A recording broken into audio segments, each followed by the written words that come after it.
Hello guys, and welcome to another quick tutorial from Vintage Radar. Today I'm going to show you how to do the AC reset after you have replaced the watch battery on your Seiko Chronograph watch.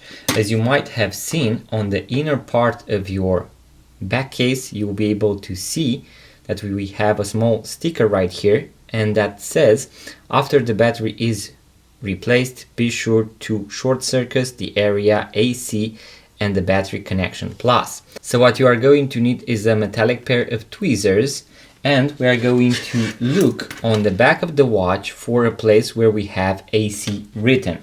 In my case it is going to be right here, and we also have a small arrow that points to the place where the AC should be done.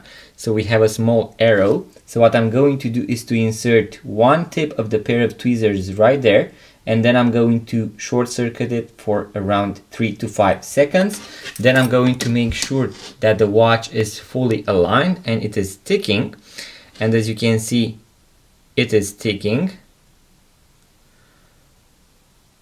and now the ticking has started to be regular. So as you can see we have one tick per second, so that is how you want it to be. In case you want to watch the full guide with how to replace the watch battery from start to finish, so how to open the watch, how to replace the battery, what kind of battery you are going to need, and also how to put it back together, I'm going to leave a link in the description box below, so make sure to check it out guys. Link in the description box below.